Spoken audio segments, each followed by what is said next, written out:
अस्सलाम वालेकुम, welcome to unique items. ईटा CTIT का पेपर जो 6 मार्च 2022 को कंडक्ट हुआ, उसके पेडागोजी एंड इंग्लिश पोर्शन के कुछ मेमोरी बेस्ड क्वेश्चंस का एनालिसिस करते हैं। अगर आप पहली दफ़ा चैनल पे आए हो तो सब्सक्राइब कर लें ताकि मज़ीद आने वाली वीडियोस भी आपको इजीली मिलते रहा करें। स्टार्ट करते हैं। Identify the imperative sentence in the following. इन सेंटेंसेस में हमने इम्पेरेटिव सेंटेंस देखना है। Please sit down, hurrah we have won the match, I like mangoes, I didn't post the parcel. अब आई लाइक मैंगोज ये आपके डिक्लेरेटिव सेंटेंस की example है। इसी तरह ये नेगेटिव लेकिन डिक्लेरेटिव है। ये hurrah we have won the match, यहाँ पे इमोशंस शो हो रहे हैं, तो ये आपके एक्सक्लेमेटरी सेंटेंस की एक एग्जांपल है। यहाँ पे एक्सक्लेमेशन मार्क भी यूज़ हुआ है, तो प्लीज़ सिट डाउन। ये बेशक एक्सक्लेमेशन मार्क यहाँ पे यूज़ हुआ है, लेकिन सिट डाउन में आप देख रहे हैं कि किसी को आप हुक्म दे रहे हैं या उसको रिक्वेस्ट आप कर रहे हैं। तो जहाँ पे रिक्वेस्ट या ऑर्डर वगैरह दिया जाता है ना, कोई काम करने के लिए कहा जाता है, और वो इम्पेरेटिव सेंटेंस होता है। इम्पेरेटिव सेंटेंस की पहचान ये होती है कि वो वर्ब से स्टार्ट होता है। जैसे आप कहते हैं ना, open the door, close the window, go out, ये सारे वर्ब से स्टार्ट होने वाले सेंटेंसेस इम्पेरेटिव सेंटेंसेस की एग्जांपल्स होती हैं। तो राइट आंसर हमारा यहाँ पे ए होगा। A group of words that have both subject and predicate is called dash. ऐसा ग्रुप ऑफ वर्ड जिसमें सब्जेक्ट और प्रीडिकेट हो। अब मैं आपको बताऊं, जैसे एली प्लेज क्रिकेट, एली यहाँ पे सब्जेक्ट होगा, प्लेज क्रिकेट ये प्रीडिकेट है। यानी कि प्रीडिकेट से मुराद ये होती है कि सब्जेक्ट के बारे में जो बात आप करते हैं ना, वो प्रीडिकेट होता है। जैसे आप कहते हैं ना, I subject am going to bazaar, am going to bazaar यहाँ पे प्रीडिकेट है, यानी कि आप सब्जेक्ट के बारे में जो बात कर रहे हैं वो प्रीडिकेट है। तो आई सब्जेक्ट और आगे जो बात होती है वो प्रीडिकेट होता है। तो ये फ्रेज़ तो एक ग्रुप ऑफ वर्ड्स होता है जिसमें कोई पूरी बात समझ में नहीं आती। सब्जेक्ट और प्रीडिकेट जब होता है तो पूरी बात आपको समझ में आती है। तो ये इंपेरेटिव तो सेंटेंस की एक एग्जाम्पल होती है, लेकिन जो क्लास होता है ना, क्लास आपके डिपेंडेंट भी होते हैं और इंडिपेंडेंट भी होते हैं। तो जब सिंपल आप क्लास वर्ड यूज़ करते हैं ना, तो उससे हम इंडिपेंडेंट ही मुराद लेते होते हैं।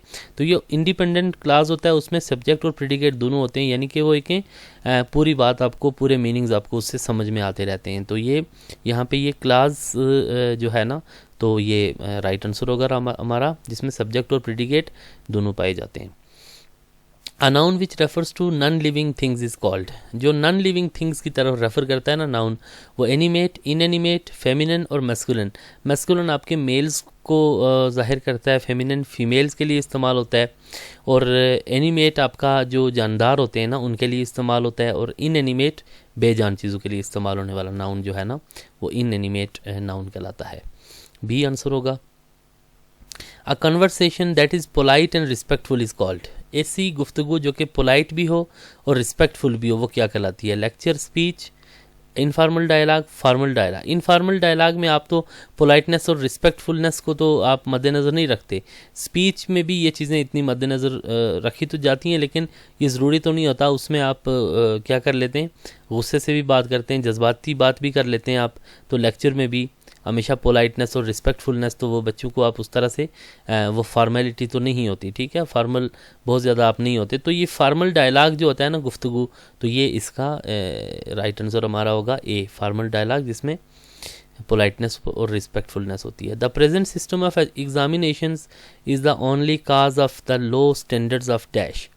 मौजूदा आपके जो एग्जामिनेशन सिस्टम है ना, तो उससे लो स्टैंडर्ड पैदा होता है किस में? इंस्टीट्यूशंस में, एकेडमीज़ में या एजुकेशन में। अब जो इंस्टीट्यूशंस हैं तो उनका जो स्टैंडर्ड है, लो स्टैंडर्ड, वो एग्ज़ामिनेशन से इतना ताल्लुक़ नहीं रखता। इंस्टीट्यूशंस तो बज़ाते ख़ुद किसी एग्ज़ामिनेशन सिस्टम एक बड़ी चीज़ है ना, तो वो इंस्टीट्यूशंस और एकेडमीज़ के लो स्टैंडर्ड की इतनी वजह तो नहीं है ये, ठीक है। ये ओवरऑल एक बड़ी चीज़ है, तो फिर बड़ी चीज़ पे इफ़ेक्ट करेगी। यानी कि मौजूदा जो एग्ज़ामिनेशन सिस्टम है ना, उससे लो स्टैंडर्ड पैदा होता है किसमें? ओवरऑल जो एजुकेशन है ना, उसका लो स्टैंडर्ड की वजह क्या है? मौजूदा एग्ज़ामिनेशन सिस्टम। तो इसमें हमारा राइट आंसर होगा सी। नेक्स्ट है कि the concept of educating the child on the basis of his interest and inclination is called dash base. बच्चे को उसकी इंटरेस्ट और उसकी इंक्लिनेशन के हवाले से उसको पढ़ाना, वो कौन सी बेस कहलाती है? अब मैं आपको बताऊं, जो इंटेलेक्चुअल बेस होती है ना, तो इंटेलेक्चुअल से मुराद ये होती है कि आपकी मेंटल एबिलिटीज़ जो होती हैं ना, उसके अकॉर्डिंग जब आप पढ़ाते हैं तो दैट इज़ इंटेलेक्चुअल बेस। आप यानी कि ज़हनी सतह को देखते हुए जब आप पढ़ाते हैं ना, तो वो इंटेलेक्चुअल बेस होती है। इमोशनल और सोशल ये दोनों इकट्ठे यूज़ होते हैं। सोशल इमोशनल ये टर्म यूज़ होती है साइकोलॉजी में, ये इमोशनल और सोशल इकट्ठा यूज़ नहीं होता। तो सोशल इमोशनल बेस से मुराद ये होती है कि बच्चा जो है ना, तो अपने जज्बात पे कंट्रोल करना सीखता है, दूसरों से तल्लुकात जब बनाना सीखता है, तो मिलजुल के पढ़ना जो है ना वो जब सीखता है, that is social emotional base. जबकि साइको बेस क्या होती है, साइकोलॉजिकल बेस होती है, यानी कि साइकोलॉजी क्या होती है, वो देखती है कि आपकी इंटरेस्ट्स क्या हैं, आपकी इंक्लिनेशन क्या है, आपकी मेंटल एबिलिटीज़ से हट के वो देखती है कि आपका एक तबीयत का जो झुकाव है वो किस तरफ है, इंक्लिनेशन और आपकी इंटरेस्ट। तो अब अगर आप इंटरेस्ट और इंक्लिनेशन को देखते हुए पढ़ाते हैं तो दैट इज़ साइकोलॉजिकल बेस। तो राइट आंसर हमारा डी होगा। नेक्स्ट है the branch of philosophy concerned with reasoning is called as. Reasoning से जो कंसर्न होती है ना, एक्सियोलॉजी ये बेस करती है, आपकी वैल्यूज़ को स्टडी करती है। Metaphysics more than the physical world, beyond the physical world, यानी कि इस यूनिवर्स से जो हमारी जो कायनात है उससे हट के, उससे दूर चीज़ों को देखती है, ठीक है, उससे अबव चीज़ों को डिस्कस करती है, दैट इज़ मेटाफिजिक्स। एपिस्टिमोलॉजी जो नॉलेज पे बहस करती है, और लॉजिक ये रीजनिंग पे जो है ना कंसर्न होती है, रीजनिंग पे ये बहस करती है। तो राइट आंसर हमारा होगा बी, यानी कि रीजनिंग पे जो कंसर्न करती है फिलासफी की ब्रांच, दैट इज़ लॉजिक। तो ये थे कुछ क्वेश्चंस जो कि पेडागोजी और इंग्लिश पोर्शन में से लिए थे मैंने CTIT के आज के 6 फरवरी को कंडक्ट होने वाले पेपर में से। उम्मीद है इससे आपको कुछ 2-4 नई चीज़ें लाजमी मिली होंगी।